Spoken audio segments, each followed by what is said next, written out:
Hi hello welcome to our channel. నేను మిసిరి. ఈరోజు మనం చెప్పుకోబోయే కథ ఏకాంత మంత్రం పార్ట్ 4. కథలోకి వెళ్ళే ముందు వీడియోని లైక్ చేసి హైప్ చేయడం మర్చిపోకండి ఫ్రెండ్స్. ఇక వచ్చేయండి. స్వీటీని అనుకుని నన్ను పట్టుకున్న అర్జున్ వదులు అని వెంటనే కళ్ళు దించేసింది సాహితి. వెంటనే ఆమె చుట్టూ చేతులు తీశాడు. గబుక్కున పైకి లేచి నిలబడింది. మెల్లిగా లేచి పరుపు మీద కూర్చున్నాడు అర్జున్. సాహి, స్వీటీ అనుకున్నాను, చూసుకోలేదు అని అర్జున్ అన్నాడు. అలాగే అన్నట్టు తల ఊపింది సాహితి. నువ్వేంటి సాహి ఇలా వచ్చా అంటూ గోడ గడియారం వైపు తల తిప్పి చూశాడు అర్జున్. అప్పటికే లంచ్ టైం అయిపోయింది. స్వీటీతో ఆడుతూ తన తల్లితో మాట్లాడుతూ ఎప్పుడు పడుకున్నాడో అతనికి కూడా తెలియలేదు. బహుశా టాబ్లెట్ వల్లేమో నిద్ర పట్టేసింది తెలియకుండానే అనుకుని ఆమెనే చూశాడు. నీకు పొంగలంటే ఇష్టం కదా, అమ్మిచ్చి రమ్మంటే వచ్చాను అర్జున్ అని సాహితి అనగానే ఇంకేమీ మాట్లాడలేదు అర్జున్. అదిగో అక్కడ పెట్టాను, ఇక నేను వెళ్తాను అర్జున్ అనగానే అతను బదులివ్వలేదు. వెళ్ళబుద్ధి కాలేదు ఆమెకు కూడా. అర్జున్ అని టక్కున వెనక్కి తిరిగింది. ఆ, ఏంటి, నీ భుజానికి గాయం ఎలా అయింది అని అడిగింది సాహితి ఒక్కింత కంగారుతో. పూల కుండీ పడింది అని చాలా కూల్గా చెప్పాడు. వాట్? సాహితి షాక్ అయింది. అవును అన్నాడు ఆమెనే చూస్తూ. నిజానికి స్వీటీ ఫస్ట్ ఫ్లోర్లో ఆడుకుంటూ పూలకుండి నెట్టింది. గార్డెన్ నిలబడి ఫోన్ మాట్లాడుతున్నా అర్జున్ మీద పడింది. ఆ విషయం తెలిసినా ఎవరితో అనలేదు అర్జున్. స్వీటీకి కూడా అది తెలియదు పాపం. ఎలా ఉంది ఇప్పుడు, పెయిన్ ఉందా అంటూ ఆ పెయిన్ ఏదో ఆమె పడుతున్నట్టు ఫీల్ అయిపోయింది సాహితి. ఆ, బాగా నొప్పిగా ఉంది సాహి అన్నాడు ముఖాన్ని నీరసంగా పెట్టి. ఇక అస్సలు వెళ్ళాలి అనిపించలేదు ఆమెకి అతని మాటలు విన్నాక. నీవు కానరాక క్షణమే యుగమై, నువ్వు ముందున్న యుగాలు కూడా క్షణాలే కదా సాహి అన్నాడు ఆమె అలాగే చూస్తుంటే. ఆ అని చూసుకోవాలి కదా అర్జున్ అని కన్నీళ్ళు దాచుకుంటూ అంది. పూలకుండి మీద పడిందంటుంటే ఊహించుకోవడానికి కష్టంగా ఉంది ఆమెకు కూడా. చూసుకోలేదు సాహి, ఎలరా కూర్చో అంటూ ప్లేస్ చూపించాడు. అతనికి కాస్త దూరంలో కూర్చుంది. మైత్రి వస్తే ఏమనుకుంటుందో అని ఆమె భయపడి, ఇప్పుడే కాలేజ్ నుంచి వచ్చాను అర్జున్, వెళ్తానిక అని పైకి లేని నవ్వు తెచ్చుకుంటూ చెప్పింది. కాలేజ్కి వెళ్ళొచ్చావా, ఇంకేం పర్లేదులే కూర్చో. ముందుకు వంగి ఆమె చేయి పట్టి లాగాడు. సాహితీ చతికిలపడింది. తలదించుకొని కూర్చుంది. గడ్డం కింద చేయి పెట్టుకుని ఆమెనే చూస్తున్నాడు అర్జున్. తల తిప్పి చూసిన సాహితికి అర్జున్ చూపులు కావవి, వలపు బాణాలనిపించింది. ఆ అర్జున్ తడబడుతూ పిలిచింది. చెప్పు అన్నాడు. మౌనంగా ఉన్నావేంటి అని అడిగింది. బనియంతో ఉన్న అతన్ని చూడలేక దిక్కులు దిక్కులు చూస్తూ. నువ్వు ఎప్పుడూ కాదు కాదు ఇప్పుడు ఇంతే కదా ట్రై చేస్తున్నా నేను కూడా అని అన్నాడు అర్జున్. టక్కున చూసింది అతని మాటలకి. కళ్ళెగరేశాడు. కాస్త కొత్తగా ఉంది అర్జున్ ప్రవర్తన ఆమెకి.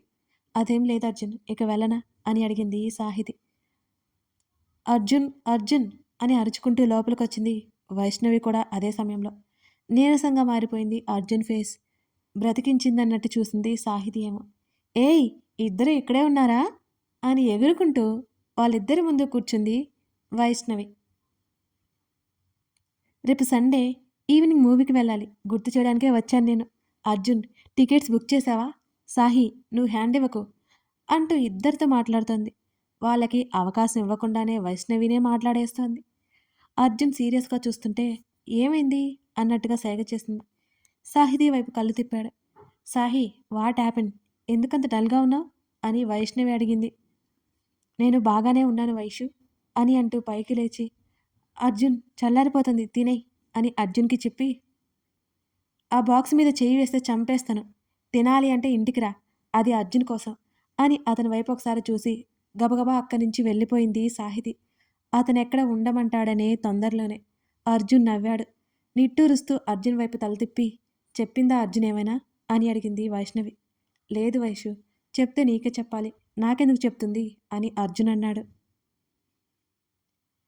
నీ మీదున్న ఇష్టంతో అయినా తన ప్రాబ్లం ఏంటో చెప్తుంది అనుకున్నాను అని అర్జున్ని చూసింది వైష్ణవి. షాకింగ్గా చూశాడు అర్జున్ ఆమె వైపు. వైషు, ఏం మాట్లాడుతున్నావు అని అడిగాడు అర్జున్ బహుదాశ్చర్యంతో. నువ్వంటే చిన్నప్పటి నుంచి సాహికి ఇష్టం కదా అర్జున్, అదే చెప్తున్నాను, నీతో అయినా ఫ్రీగా ఉంటుందేమోనని. నువ్వేంటి సాహి విషయంలో అంత ఇంట్రెస్ట్ చూపిస్తున్నావు అని కళ్ళెగరేసింది వైష్ణవి. సాహి డల్‌గా ఉంటోందని మాట్లాడాలి అనుకున్నాను అంతే. అయినా ఏమీ చెప్పట్లేదు. టాపిక్ మారుస్తూ మాట దాటవేశాడు అర్జున్. నువ్వంటే ఇష్టమని అనుకునేదాన్ని నేను కూడా. అది మామూలు ఇష్టమని ఇన్ని రోజులకు తెలిసింది. మైత్రి అక్క వచ్చిందట. ఎక్కడుంది? అని చుట్టూ చూస్తూ అడిగింది వైష్ణవి. ఏదో పనుందని బయటికి వెళ్ళింది వైషు. అమ్మ, స్వీటీ లోపల ఉన్నారు. వెళ్ళు అని అర్జున్ అన్నాడు. అలాగే అన్నట్టు తల ఊపి వెళ్ళిపోయింది వైష్ణవి. సాహికి నేనంటే ఇష్టమా? అంటే నన్ను ఫ్రెండ్‌గా చూస్తుందా? ఒకవేళ నేను సాహిని ఇష్టపడ్డట్టుగా తను కూడా నన్ను ఇష్టపడుతుందా? తన మనసులో ఏముందో తనతోనే మాట్లాడాలి. ఈ వైషు మధ్యలో వచ్చి చెడగొట్టేసిందే అని అనుకున్నాడు అర్జున్. సుప్రజ భోజనం కలిపెడుతుంటే ఆలోచిస్తూ తింటోంది సాహితి. అర్జున్ స్పర్శ ఇంకా తనని చుట్టుకున్నట్టుగానే అనిపిస్తోంది ఆమెకి. అతని కౌగిలిలో ఇంకా ఇంకా ఒదిగిపోవాలని ఉంది ఆమెకి. కానీ అది ఎప్పటికీ జరగదని ఆమెకు కూడా తెలుసు. తెలియకుండానే కళ్ళల్లోంచి నీళ్లు వచ్చేశాయి సాహితికి. సాహి కంగారుగా పిలిచింది సుప్రజ. అక్కడే తల్లి ఉందని గుర్తించి తల్లి వైపు చూసి ఏంటి అన్నట్టుగా. ఈ కన్నీళ్ళేంటి? కంగారుగా అడిగింది. తడబడింది సాహితి. వెంటనే చెంపల మీద కన్నీళ్లు తడుముకొని తనకే తెలియకుండా వచ్చిన కన్నీరు అని గుర్తించి తన తల్లికి ఏం చెప్పాలో అర్థం కాలేదు ఆమెకి. సాహి ఏమైందే అని సుప్రజ మళ్ళీ అడుగుతుంటే కొంచెం కారం ఎక్కువైనట్టుందమ్మా అని తల్లి వైపు చూసింది. కారం ఎక్కువైందా అంటూ ఒక ముద్ద నోట్లో పెట్టుకొని బానే ఉంది కదే, నిజం చెప్పు ఏమైంది అని కూతురు వైపు అనుమానంగా చూసింది సుప్రజ. అమ్మా, నా నోరంతా చూడు ఎలా ఎర్రగా అయిపోయిందో, అందుకే అంత మంటగా ఉంది. రేపటి నుంచి నా కోసం కారం తగ్గించి వండమ్మా. ఇప్పటికే చాలా పెట్టేశావు, ఇక చాలు అని అక్కడి నుంచి లేచి వెళ్ళిపోయింది సాహితి. కూతురి ప్రవర్తన అర్థం కాకుండా పోయింది సుప్రజకి. సుప్రజ ఆంటీ గుమ్మం నుంచి పిలిచింది మైత్రి. మైత్రి, అక్కడే ఆగిపోయావేం, లోపలికి రా నవ్వుతూ పిలిచింది సుప్రజ కూడా. సాహి ఎక్కడా అని అడిగింది. గదిలో ఉంది మైత్రి, వెళ్ళు నవ్వుతూ పంపించింది సుప్రజ. ఇంటికి వచ్చి దాదాపు 2 సంవత్సరాలు అవుతోంది మైత్రి. ఒకసారి ఇల్లంతా పరికించి చూస్తూ సాహితి గదిలోకి వెళ్ళిపోయింది. బెడ్ మీద కూర్చుని దీర్ఘంగా ఆలోచిస్తూ కనిపించింది సాహితి. తెరిచి ఉన్న తలుపు మీద కొట్టింది మైత్రి. శబ్దానికి తల తిప్పి చూసింది సాహితి. షాక్ అయిపోయింది మైత్రిని అక్కడ చూసి. ఆమె ముఖంలో ఆశ్చర్యం, ఆనందం రెండూ ఒకేసారి వచ్చాయి. మైతూ అని సంతోషంగా ఎదురెళ్ళింది సాహితి. ఆగు అంటూ చేయి చూపించింది మైత్రి. ఆశ్చర్యంగా అక్కడే ఆగిపోయింది సాహితి కూడా. నీ పరామర్శల కోసం నేను ఇక్కడికి రాలేదు. నీతో ఒక విషయం గురించి మాట్లాడాలి అని అంది మైత్రి. ఏ విషయం గురించో సూచాయిగా అర్థమైంది. సాహితి కూడా మౌనంగా ఉండిపోయింది. తలుపులు వేసి లోపలికొచ్చింది మైత్రి. ఏం మాట్లాడాలి అన్నట్టు చూస్తోంది సాహితి. నువ్వు మా అర్జున్ జీవితంలోకి రావడానికి నాకేమాత్రం ఇష్టం లేదు అని మైత్రి అనగానే కన్నీళ్ళొచ్చేశాయి సాహితికి. ఒకప్పుడు ఇదే మైత్రి, సాహి నువ్వే నా మరదలుగా మా అర్జున్కి భారీగా రావాలని ఎన్నోసార్లు చెప్పేది.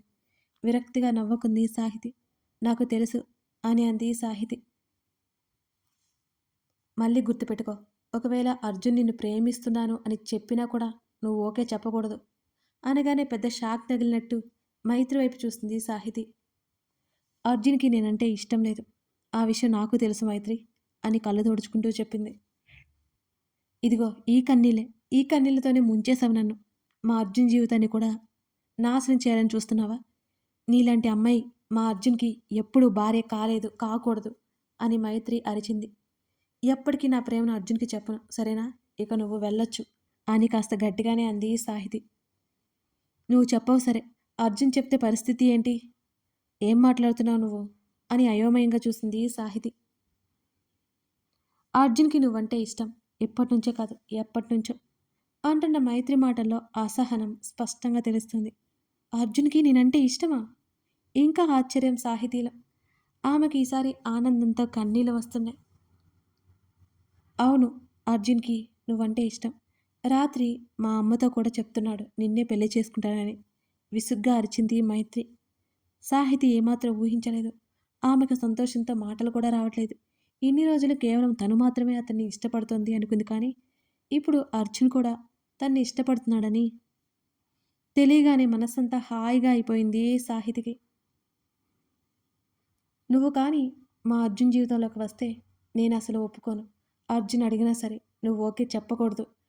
గట్టిగా చెప్పింది మైత్రి. ఎందుకు చెప్పకూడదు మైత్రి? సాహితి ప్రశ్నించింది. ఎందుకంటే నువ్వు మా అర్జున్‌కి తగ్గ భార్యవి ఎప్పటికీ కాలేవు.